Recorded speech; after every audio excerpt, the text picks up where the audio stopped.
तो हेलो दोस्तों, स्वागत है आप लोगों का वेदांत इन रशिया के एक नए वीडियो में। मैं वेदांत, एक सेकेंड ईयर स्टूडेंट जो अपने एमबीबीएस को परसीव कर रहा है समारा स्टेट मेडिकल यूनिवर्सिटी में। आज के इस वीडियो में हम लोग एक बहुत ही इंपॉर्टेंट टॉपिक के बारे में बात करने वाले हैं, जो कि है क्या रशिया में 2026 में एडमिशन लेना वर्थ इट है। क्या Samara state medical university worth it है आप लोगों के लिए एडमिशन लेना।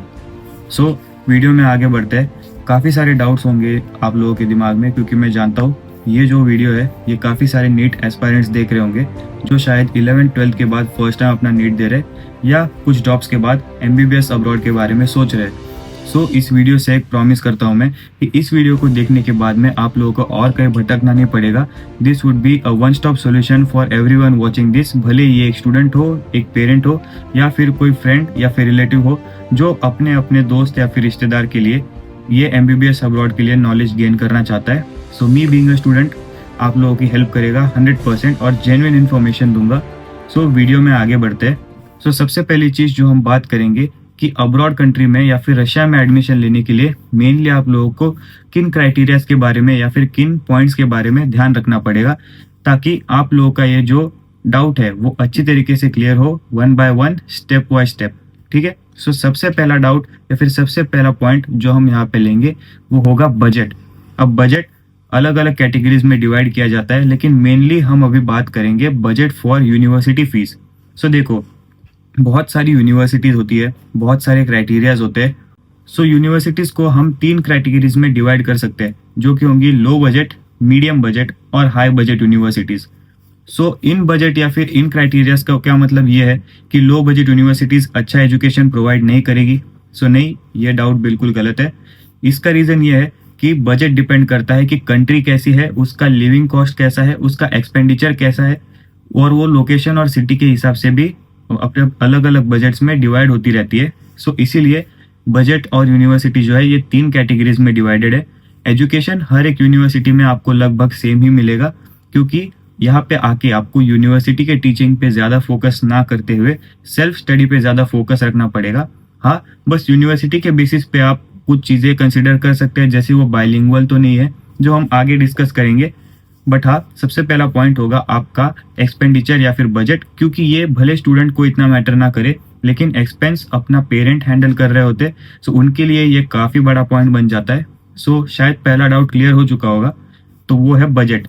सेकेंड पॉइंट की अगर हम बात करें तो वो है कंट्री ऑफ सिलेक्शन। काफ़ी सारी कंट्रीज है जो आज के डेट में एमबीबीएस अब्रॉड को सपोर्ट करती है या फिर एमबीबीएस अब्रॉड की गाइडलाइंस को फॉलो करती है। सो इन कंट्रीज की अगर बात की जाए तो कई है, जैसे रशिया है, कजाकिस्तान है, किर्गिस्तान है, जॉर्जिया है, और भी कई सारी कंट्रीज है। लेकिन सबसे बेस्ट ऑप्शन अभी के डेट में रहेगा रशिया। अब ऐसा क्यों है? तो रशिया एक काफ़ी जानी मानी कंट्री है जिसके बारे में मैंने भी रिसर्च किया था, और इस कंट्री को सिलेक्ट करने का सबसे बड़ा मोटिव यही था कि रशिया में कोई भी रेसिज्म नहीं होता। हर एक एनएमसी की गाइडलाइन को रशिया में फॉलो किया जाता है। जैसे कुछ कंट्रीज में अभी भी डाउटफुल चल रहा है इन चीज़ों को लेके, जैसे कि बाहर की कंट्रीज जैसे चाइना वगैरह हो गया, लेकिन रशिया में ऐसी कोई भी दिक्कत आप लोगों को नहीं आने वाली। और एक बात तो हर किसी ने शुरू होगी कि भाईचारे में रहोगे तो फायदे में रहोगे। रशिया इंडियंस के लिए काफ़ी फ्रेंडली कंट्री मानी जाती है, इसलिए हम लोगों को कभी भी यहाँ पे आके मिसट्रीट नहीं किया जाता, या फिर हम लोगों पे कोई जोर जबरदस्ती, दबाव या रेसिज्म वाली चीज़ हम कभी फेस नहीं करते। सो और सेफ्टी के मैटर्स में भी हम लोगों के लिए काफ़ी अच्छा ऑप्शन बन जाता है। सो आई वुड पर्सनली सजेस्ट कि अगर आप लोग भी इस बारे में सोच रहे हो तो रशिया एक सबसे अच्छा प्रेफर्ड ऑप्शन रखना आप लोगों के पास में, क्योंकि अभी के डेट में रशिया ही सबसे टॉप पे चल रहा है, और आधे से ज़्यादा स्टूडेंट्स जो अब्रॉड कंट्री में एडमिशन लेने के बारे में सोचते हैं वो सबसे पहला ऑप्शन रशिया ही रखते हैं। सो ये सेकेंड पॉइंट था जो कि था कंट्री ऑफ सिलेक्शन। सो इसी के ऊपर आगे बढ़ते हैं और अपना थर्ड पॉइंट डिस्कस करते हैं। सो थर्ड पॉइंट होगा यूनिवर्सिटी सिलेक्शन कैसे करें। सो सबसे पहली बात हमने की थी कि यूनिवर्सिटीज 3 पॉइंट्स में डिवाइड की जा सकती है on the dependence of budget. लेकिन अभी अगर यूनिवर्सिटी सिलेक्ट करने की बारी आती है कि इतने सारी सिटीज है, इतने सारे ऑप्शंस है, सो हमारी प्रेफर्ड यूनिवर्सिटी अगर बजट के हिसाब से चूज की जाए तो अगला पॉइंट उसमें क्या होगा। सो अगला पॉइंट होता है आपका quality of education. University almost हर कोई equal quality of education provide करता है, लेकिन ये डिफर कर सकता है आपके क्लिनिकल एक्सपोजर के ऊपर, क्या उस यूनिवर्सिटी की स्पेशलिटी है, वो किस सिटी में लोकेटेड है। हर एक यूनिवर्सिटी का अपना अलग हाईलाइट होता है, और उसी हाईलाइट्स के हिसाब से स्टूडेंट्स अपनी यूनिवर्सिटी सिलेक्ट करते हैं। आपको कितना एक्सपोजर मिलने वाला है, क्या एक्स्ट्रा करिकुलर एक्टिविटीज़ होती है, आपका टीचिंग स्टाफ कैसा है, और सबसे बड़ी बात तो ये कि आपकी यूनिवर्सिटी बाइलिंगुअल ना हो। अब बाइलिंगुअल का मतलब ये होता है, एनएमसी के गाइडलाइंस के हिसाब से आपको अपना एमबीबीएस एजुकेशन या फिर मेडिकल का एजुकेशन पूरी तरह से इंग्लिश में फॉलो करना है और इंग्लिश में ही लेना है। अगर आपके डॉक्यूमेंटेशन में ये बात सामने आई कि आप लोगों ने बाइलिंगुअल यानी दो अलग लैंग्वेजेस में रशिया में एमबीबीएस किया है या फिर किसी भी कंट्री में एमबीबीएस कंप्लीट किया है, तो काफ़ी सारे हाई चांसेस है कि आपकी डिग्री इनवैलिड मानी जाएगी और इंडिया में आप लोगों को लाइसेंस और प्रैक्टिस करना नहीं मिलेगा। सो यही पॉइंट आपके दिमाग में रखना कि जो भी यूनिवर्सिटी आप सिलेक्ट करते हो वो बाइलिंगुअल ना हो। सो ये थी यूनिवर्सिटी सिलेक्शन की कुछ बातें, और काफ़ी सारे डाउट्स इसके ऊपर आ सकते हैं क्योंकि ये बहुत बड़ा पॉइंट है। सो इसके ऊपर एक इंडिपेंडेंट वीडियो मैं बना सकता हूँ जो मैं आगे बनाने वाला हूँ, बट ऊपर से अगर देखा जाए तो ये एक अपना अगला पॉइंट था। So going on to the fourth point, जो कि होता है आपका एजेंट या फिर कंसल्टेंट जिसके थ्रू आप यहाँ पे आते हो। अब देखो, हर कोई इतना पैसे वाला नहीं होता कि वो फ्लाइट टिकट करके पहले कंट्री जाए या फिर अपने डिजायर्ड कॉलेज के पास जाए, उसका नॉलेज ले और उसके बाद डिसाइड करे कि उसे एडमिशन लेना है कि नहीं। Most of the things internet के थ्रू ही आप लोगों के पास इंफॉर्मेशन जाती है, जैसे मेरे पास खुद आई थी। सो कितनी ये इंफॉर्मेशन ट्रू है या फिर कितनी फेक है, इसको डिफाइन करता है आपका एजेंट या फिर कंसल्टेंट। अगर आप अपने गली चौराहे वाले किसी आदमी को पकड़ के उसके पास जाओगे और ये एक्सपेक्ट करोगे कि भाई वो आप लोग को जेन्युइन और सबसे ज़्यादा ग्रेट न्यूज़ देगा, सो ये आपकी बड़ी बेवकूफ़ी हो सकती है, क्योंकि वो लोग खुद कभी यहाँ पे नहीं आए, ना वो यहाँ पे आके कभी रहे, उनको कुछ एक्सपीरियंस नहीं होता इन यूनिवर्सिटीज़ का। वो क्या पता आपके साथ फ्रॉड कर सकता है या फिर आपसे डबल या फिर एक्स्ट्रा अमाउंट चार्ज कर सकता है। और कई बार तो ये भी हो सकता है कि वो आपको अलग कॉलेज बता के जब आप फ्लाई करोगे तो किसी अलग ही कॉलेज में जाके रख दे, क्योंकि यहाँ पे आप लोगों को कुछ नॉलेज नहीं होने वाला। आपको शायद ही आपकी लैंग्वेज आती होगी, और अगर आप प्रैक्टिस करके आओगे भी तो आप इतने फ्लुएंट नहीं होंगे आते से ही कि आप लोगों को इन सारी चीज़ों का पता चल सके। इसलिए मैं ऑलवेज ये सजेस्ट करूंगा कि एक ऑफिशियल और एक जेन्युइन कंसल्टेंट को चूज कीजिए और उन स्टूडेंट से इंटरनेट के थ्रू बात कीजिए जिन्होंने यहाँ पे एडमिशन ले रखा होता है, क्योंकि वही स्टूडेंट्स होते हैं जो आप लोगों को जेन्युइन इन्फॉर्मेशन देंगे और वही लोग होंगे जो आपके अंदर एक ट्रस्टवर्दी ओपिनियन बिल्डअप करेंगे। सो इस पॉइंट को हमेशा ध्यान रखना, क्योंकि एक एजेंट काफ़ी इंपॉर्टेंट रोल प्ले करेगा ड्यूरिंग योर एमबीबीएस जर्नी और इवन आफ्टर योर एमबीबीएस, क्योंकि सिर्फ आप लोगों को यहाँ पे लाके पहुंचाना ही ये ड्यूटी नहीं होती। एक एजेंट डॉक्यूमेंटेशन के वाइज और एक बैकअप सपोर्ट के वाइज एक काफ़ी इंपॉर्टेंट रोल प्ले करता है। सो यस, इस पॉइंट को हमेशा दिमाग में ध्यान रखना। So the next point would be point number 5।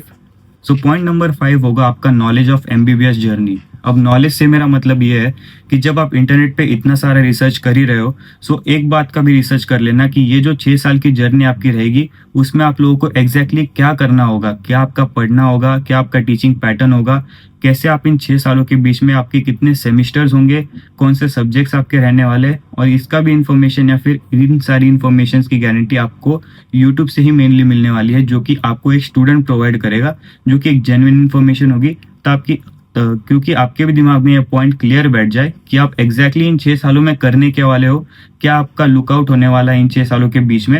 And as a student जो फर्स्ट ईयर में एडमिशन लेने वाला है, क्या आप अपने आप को इस काबिल मानते हो कि जितने भी चैलेंजेस और जितने भी सब्जेक्ट्स या फिर टीचिंग पैटर्न को यहाँ पे हम लेने वाले हैं या फिर आगे स्टडी करने वाले हैं, क्या आप उसके लिए मेंटली प्रिपेयर्ड हो, क्या आप उतना हैसल करने के लिए प्रिपेयर्ड हो। सो इन सारी चीज़ों का नॉलेज लेके ही अगला डिसीजन लेना, क्योंकि कई सारे लोग ऐसे होते हैं जो यहाँ पे आ तो जाते लेकिन उनसे ये सब हैंडल नहीं होता और वो खुद से ही इस जर्नी को छोड़ के इंडिया वापस चले जाते। So I don't want to be to one of them. अगर आए हो तो डिग्री लेके ही जाना, बट हर एक चीज़ को पहले से ही दिमाग में प्रिपेयर करके आना। यहाँ आके ना पता चले कि भाई हमें तो ये बात पता ही नहीं थी और शायद हमसे अब ये नहीं होगा। सो इन चीज़ का हमेशा ध्यान रखना। अगले पॉइंट के ऊपर जाते हैं। पॉइंट नंबर 6 एक काफ़ी इंपॉर्टेंट पॉइंट है जो होता है आपका डॉक्यूमेंटेशन। डॉक्यूमेंटेशन में मेरा मतलब ये है कि ये सारे डॉक्यूमेंट्स आप लोगों को लगेंगे ड्यूरिंग योर ट्रैवलिंग से पहले और इवन कॉलेजेस में अप्लाई करने के लिए। तो सबसे पहला आपका डॉक्यूमेंट होगा वो होगा 10th और 12th का मार्कशीट, आपके कुछ पासपोर्ट साइज़ के फ़ोटोज़ और कुछ अगली मार्कशीट जैसे कि होता है आपका पासपोर्ट। ये सारी चीज़ें आप अपने एजेंट या फिर कंसल्टेंट को दोगे, जिसके बेसिस पे वो इसे कॉलेज में अप्लाई करेगा और कॉलेज आपको वेरीफाई करके आपका इनविटेशन लेटर देगा। उस इनविटेशन लेटर के बेसिस पे आगे आपका कंसल्टेंट आपका वीज़ा अप्लाई करता है और इन सब चीज़ों के बाद में आपकी एट लास्ट एडमिशन लेटर आती है और फिर आपका होता है कॉलेज के लिए फ़्लाइट। अब फ़्लाइट आपकी अलग अलग हो सकती है, जैसे काफ़ी सारे ब्रांड्स जैसे एरोफ्लोट है, कुछ अरब कंट्रीज़ की तो कुछ फ़्लाइट आती है जहाँ पे आपका लेओवर हो सकता है। बट मैं जिस फ़्लाइट में आया था वो थी उज़्बेकिस्तान एयरवेज़। अरब कंट्री में मेरा लेओवर था जो कि ताशकंद में थी। अभी के सिचुएशन के हिसाब से तो पता नहीं आपका लेओवर कहाँ होगा, लेकिन हाँ, आपका एजेंट या कंसल्टेंट ही है जो आपकी फ़्लाइट बुक करेगा। सो वो भी एक रोल मैटर करता है, जैसे मैंने पहले कहा कि वो एक अच्छी और जेन्युइन फ़्लाइट बुक करे, आपसे एक्स्ट्रा कॉस्ट ना करे और अच्छी सर्विस प्रोवाइड करने वाली एयरवेज़ आप लोगों के लिए बुक करे। सो ये हो गया आपके डॉक्यूमेंटेशंस। पासपोर्ट साइज़ फ़ोटोज़ की अगर बात करें तो मैं सजेस्ट करूँगा 50 से 60 साथ में कैरी करके ले आना, क्योंकि यहाँ पे भी अलग अलग चीज़ों के लिए आपको फ़ोटोज़ मांगते ही है। और रशिया में मेनली पासपोर्ट साइज़ फ़ोटोज़ महंगे हैं, शायद 500 रुपये में 3 या 4 ही फ़ोटोज़ आते हैं। सो आई सजेस्ट कि इंडिया से ज़्यादा कैरी करके ले आना, क्योंकि ये कॉस्टली फ्रेंडली पड़ेगा। और अगर डॉक्यूमेंटेशन में आप लोगों को लगे तो आपके पास हाथों हाथ फ़ोटोज़ अपने डॉक्यूमेंटेशंस के साथ रेडी हो। सो ये था अपना पॉइंट। अगले पॉइंट के ऊपर बढ़ते हैं। सो अगला पॉइंट अपना होता है कि बैचेस। अब कौन से होते हैं बैचेस और कब से कब तक ये बैचेस स्टार्ट होते हैं। सो अगर बैचेस की बात की जाए तो मेनली ये कॉलेज टू कॉलेज वेरी करता है, लेकिन अगर एक एवरेज टाइम लिया जाए तो ये बैचेस स्टार्ट होती है फ्रॉम द मंथ ऑफ सितंबर और ये आगे कंटिन्यू होती है दिसंबर मंथ तक। हाँ, दिसंबर मंथ तक भी लोग यहाँ पे बैचेस में आते हैं। अब इसका मतलब ये नहीं कि उनका बहुत सारा बैकलॉग हो चुका होता है, क्योंकि सितंबर के बाद कुछ दिनों की छुट्टी रहती है और जो टीचिंग पैटर्न रहता है वो थोड़ा सा स्लो रहता है, क्योंकि यूनिवर्सिटी ऑफिशियली स्टूडेंट्स को स्टेप बाय स्टेप एक्सेप्ट कर रही होती है बैचेस के थ्रू। सो किसी का भी कोई बैकलॉग नहीं होता। जो स्टूडेंट लास्ट में भी आता है उनका भी सिलेबस कवर कराया जाता है और उनको बाद में एग्जाम में अपेयर करना दिया जाता है विथ एवरीबडी एल्स। मैं खुद नवंबर महीने में आया था, मेरा कुछ भी बैकलॉग नहीं रहा। मैंने अपने बैकलॉग्स को टीचर्स के थ्रू अच्छे से क्लियर किया और मेरी एग्जाम्स को पास किया। Now I am a second student जो अभी 4th सेमेस्टर में पढ़ रहा है। So being a student my self, मैं इस चीज़ को अश्योर कर सकता हूँ कि अगर आप हर चीज़ का ध्यान रख के एक अच्छा ओपिनियन रखते हो और एक अच्छा लुकआउट रखते हो, सो आपको कोई भी प्रॉब्लम नहीं आने वाला।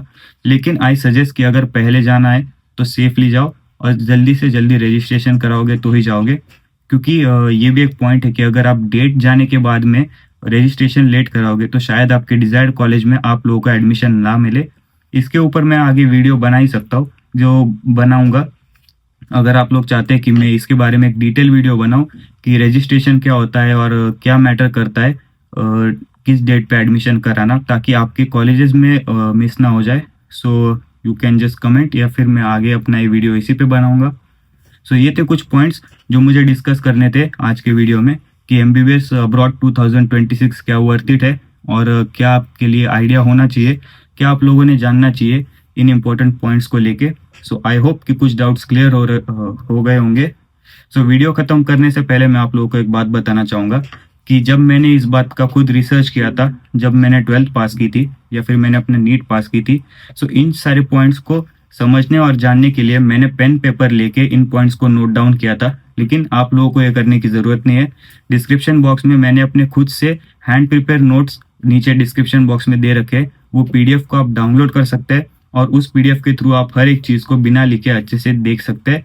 सो उस पीडीएफ को ग्रांट करने के लिए और इस वीडियो को अच्छे से देखने के लिए धन्यवाद। डिस्क्रिप्शन बॉक्स में जाए, मेरा हैंड रिटन पीडीएफ डाउनलोड करें और अपनी इन्फॉर्मेशन को पाए। Thank you and thanks for watching. See you in the next video. Bye.